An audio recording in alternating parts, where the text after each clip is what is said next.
आसीत् गिरिशमं चातिकज्जलं सिन्धुपात्रे सुरतरुवर्षाकाले खनिं तत्रमूर्विं यद्गीत्वा शारदा सर्वकालं तदापि को गुणान्वेषकारं नयात्। दूसरा अध्याय निर्धन ब्राह्मण तथा काष्ठ क्रेता की कथा।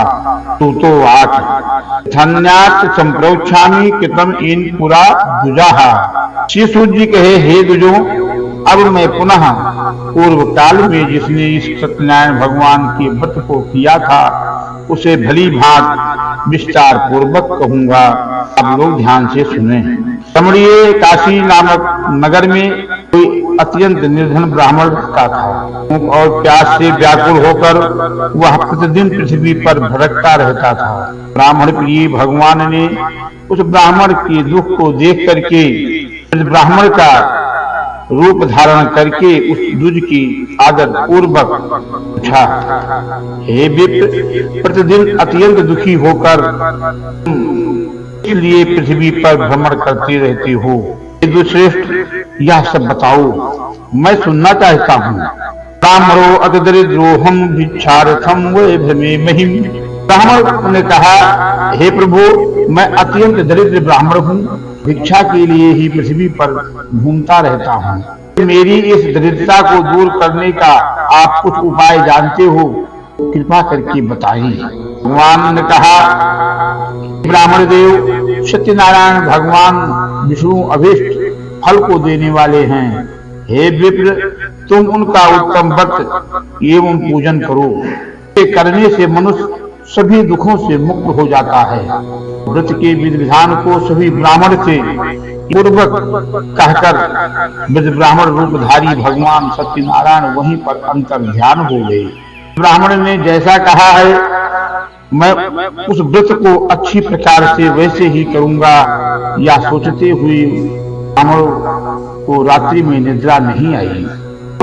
एवं नारायण देदम व्रतम कृत्वा, प्रातः काल उठकर सत्यनारायण भगवान का व्रत करूंगा, ऐसा संकल्प करके वह ब्राह्मण भिक्षा के लिए चल पड़ा।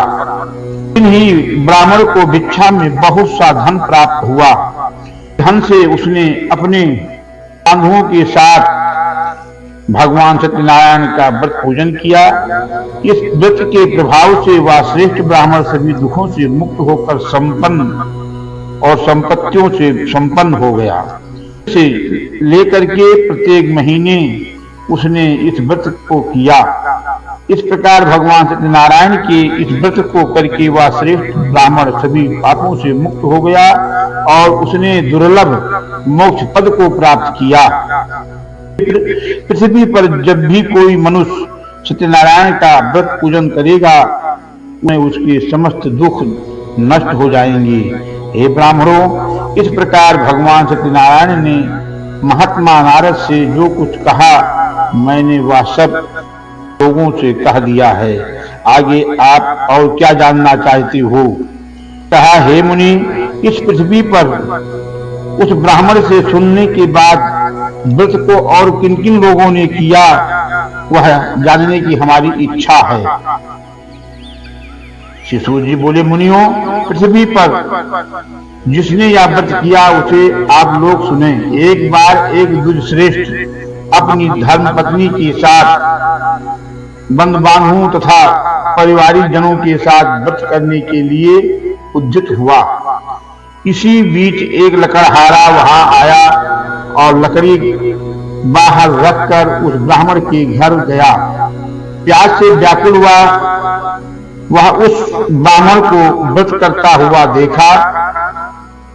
प्रणाम करके उसने बोला, हे प्रभु, आप यह क्या कर रहे हैं? इसके करने से क्या फल प्राप्त होता है? विस्तार पूर्वक उसे कहें। तो विप्रोवाच, ब्राह्मण ने कहा, यह सत्यनारायण भगवान का व्रत पूजन है जो सभी मनोरथों को प्रदान करने वाला है। उसी के प्रभाव से मुझे यह सब महान धन धान आदि प्राप्त हुआ है। जल पीकर तथा प्रसाद ग्रहण करके वह नगर चला गया। सत्यनारायण देव के लिए मन में ऐसा सोचने लगा कि आज लकड़ी बेचने से जो धन प्राप्त होगा उसी धन से भगवान सत्यनारायण का श्रेष्ठ व्रत करूंगा। इस प्रकार मन में चिंतित करता हुआ लकड़ी को मस्तक पर रख करके वो सुंदर नगर में गया जहां धन संपत्ति लोग रहते थे। उस दिन उसने लकड़ी का दुगना मूल्य प्राप्त किया। तथा प्रसन्नम हृदयम सुपक्कम कदली फलम, तदंतर प्रसन्न हृदय होकर के वह पके हुए केले का फल, सकरा, घी, दूध और गेहूं का चूर्ण सवाया मात्रा में लेकर अपने घर गया। तत्पश्चात उसने अपने बंधु बांधवों को बुलाकर विधि विधान से भगवान श्री सत्यनारायण का व्रत पूजन किया। इस व्रत पूजन के प्रभाव से वह धन पुत्रों से संपन्न हो गया और इस लोक में सुख को भोग करके अंत में सत्यपुर वैकुंठ लोक में चला गया। इस तारे रेवाखंडे श्री सत्यनारायण भगवान व्रत था।